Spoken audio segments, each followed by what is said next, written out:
자, 이어서 그 철이랑 나가 등장하는 외부 이야기도 마저 보겠습니다. 아이고, 선생님이 이렇게 외부 이야기 계속 이어서 보여줄 건데요. 여러분들도 32페이지 마지막 부분입니다. 철의 얘기란 대강 이러했다. 그러니까 앞서 형이랑 동생 이야기가 여기서 마무리된 거죠. 외부 이야기의 배경은 그렇죠. 여름 저녁이었잖아요. 자, 여름 날씨란 변덕도 심하다. 아까 전에는 시커먼 구름대가 몰려오는 그런 어두움 그 외부 이야기에서는 그런 배경이 지금 뭔가 시커먼 구름대가 이렇게 몰려오는 저녁이었다면 이제 하늘 소나기가 쏟아질 것 같은 하늘의 구름이 씻은 듯이 없어졌다 하면서 변화가 이루어진 날씨의 모습을 이야기하고 있죠.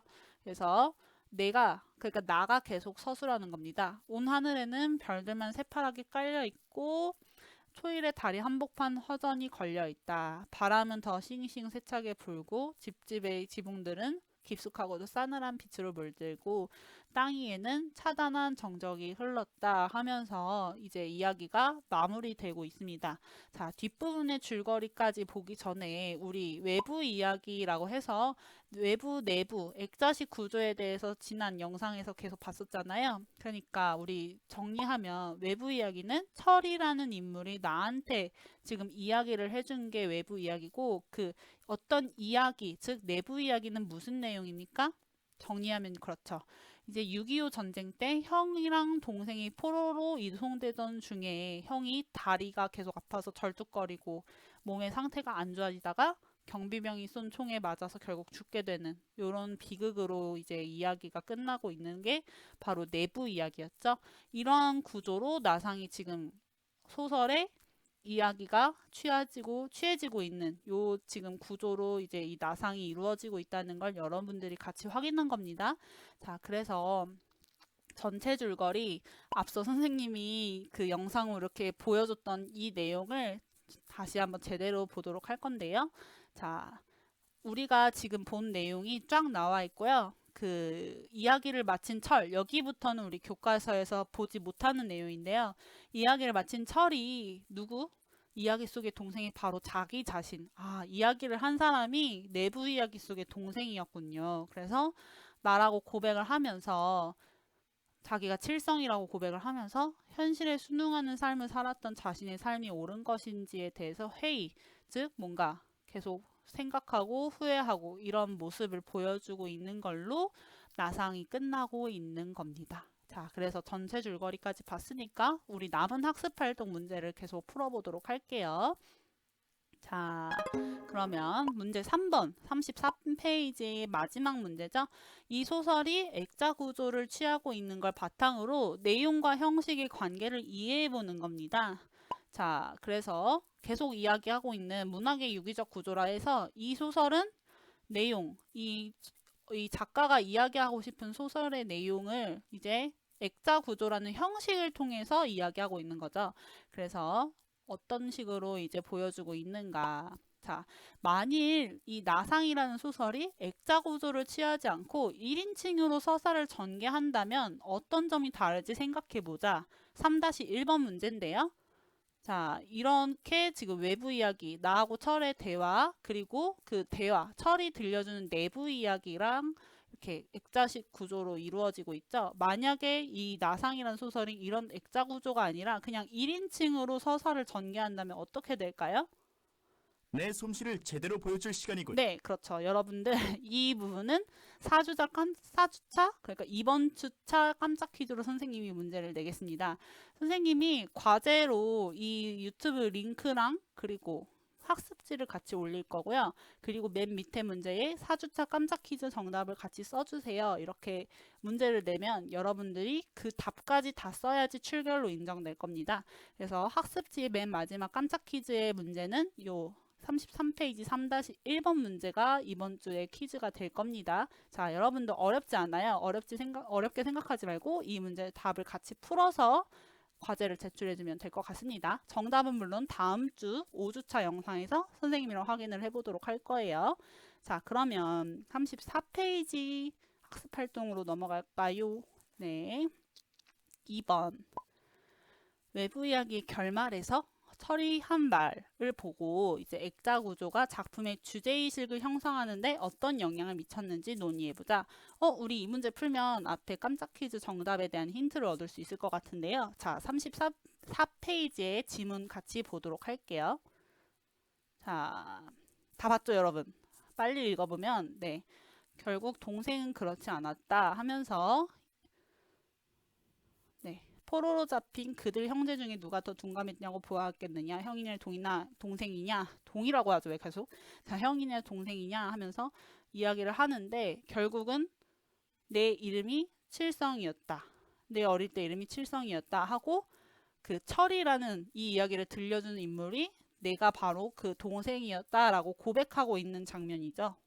자, 그러면 이러한 그 액자 구조, 즉 여러분들 지금 어떻게 된 거예요? 외부 이야기에서 철이랑 나라는 인물이 등장해서 나가 이제 철이한테 어떤 이야기를 듣게 되는데 그 내부 이야기죠. 그러니까 듣게 된 이야기는 형이랑 동생의 이야기예요. 전쟁 속에서 형이 죽음을 맞이한 그 이야기를 들은 건데 결국에 이 내부 이야기 속의 동생이 외부 이야기의 철이 되는 거죠. 그쵸? 그래서 그 내부 이야기의 동생과 외부 이야기의 철이라는 사람이 결국 같아요. 근데 이 소설에서 이러한 구조를 취해서 어떻게 지금 주제의식을 형성하고 있는지 이 문제로 물어보는 거죠.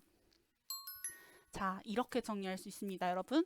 외부 이야기랑 죄송해요. 자, 내부 이야기랑 외부 이야기를 넘나드는 인물, 즉 누굽니까? 동생이죠. 동생이자 철. 그 인물이 내부 이야기를 바탕으로 외부 이야기, 철이라는 인물이 이제 그 나의 삶이 과연 옳았을까? 현실에 순응하는 그런 삶이 옳았을까? 이런 내용을 고민하고 있는 걸 제시하고 있죠. 그래서 궁극적으로 이 주제는, 이 작품, 나상의 주제는 어떻게 되는 거죠? 전쟁의 비극성, 전쟁은 끔찍한 거다, 나쁜 거다 이라는 것에 그냥 머무르는 게 아니라 우리가 어떻게 살아가야 할지, 어떤 게 바로 올바른 인간의 삶인지 이런 방향에 대해서 고찰하는 내용으로 확대하고 있는 겁니다.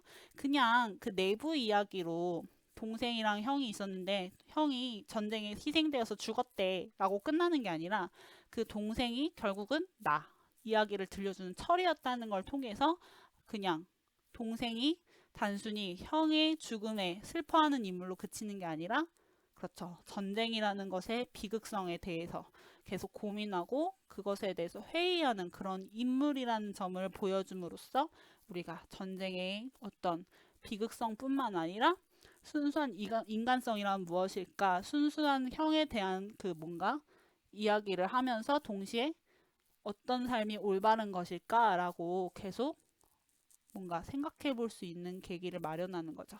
그런 게 바로 이 소설에서의 작품의 주제의식 형상화 방법, 즉 액자 구조인데 이제 외부 이야기 인물과 내부 이야기의 인물이 같다는 점에서 이 소설만이 드러나는 어떤 특이한 형식, 개성적인 형식이라고 볼 수 있는 겁니다. 자, 그래서 4번 문제는 생략할 거고요.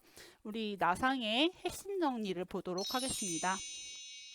자, 갈래는 현대 단편 소설이자 액자식 구조를 취하고 있으니까 액자 소설이라고도 할 수 있고요. 그렇죠. 배경은 6.25 전쟁 당시부터 쭉 그 이후 시간적 배경이 이렇다면 공간적 배경, 내부 이야기에서는 이제 북으로 이송되어 가는 길이 될 수 있는 거죠. 자, 그렇지만 시점은 달랐죠. 외부 이야기, 철이랑 나가 등장하는 이 외부 이야기의 시점은 1인칭 관찰자 시점. 나가 철의 이야기를 그냥 듣고 나는 철의 말과 그 행동을 보고 들은 대로 쓴 거니까 1인칭 관찰자 시점이면 내부 이야기는 전지적 작가 시점.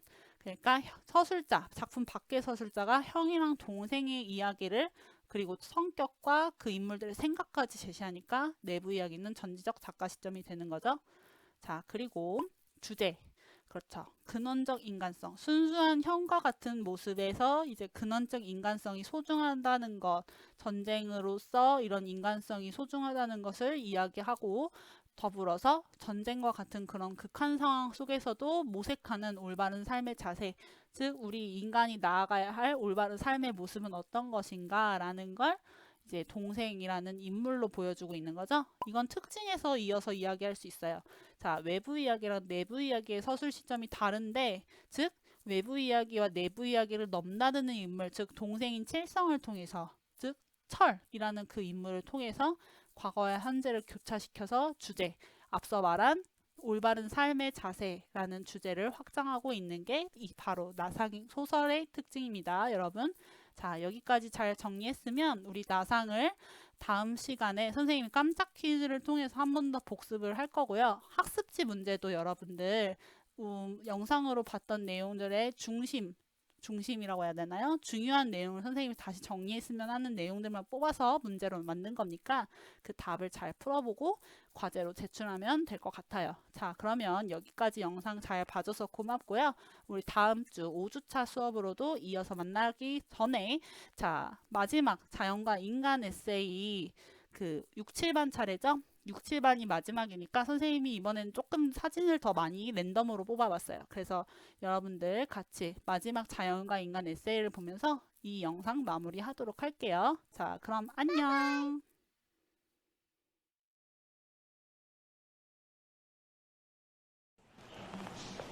길 건너 가로수길 네 친구 동생이라던 그 식당이 여전히 거기에 있는 걸 보았어. 밥 먹고 큰 길로 걸어 나가 DJ 코리아를 들러 산 그 백팩은 아직도 멀쩡해. 거기 전나 살던 곳 그 좁았던 원룸에서 고양이 3마리와 강아지 하나와 사람들, 행복한 기억들을 내게로 매 숨기며 난 너를 밀어내버렸지.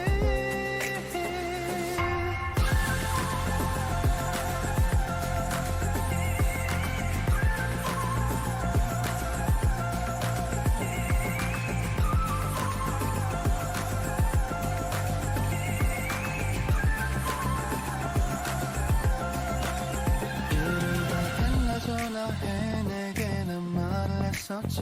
네 덕이라거나 없었음 절대 못했을 거라고. 하지만 처음 겪어보는 그 괴로움 속에 불안은 나를 어둠 안에 가둬버렸지.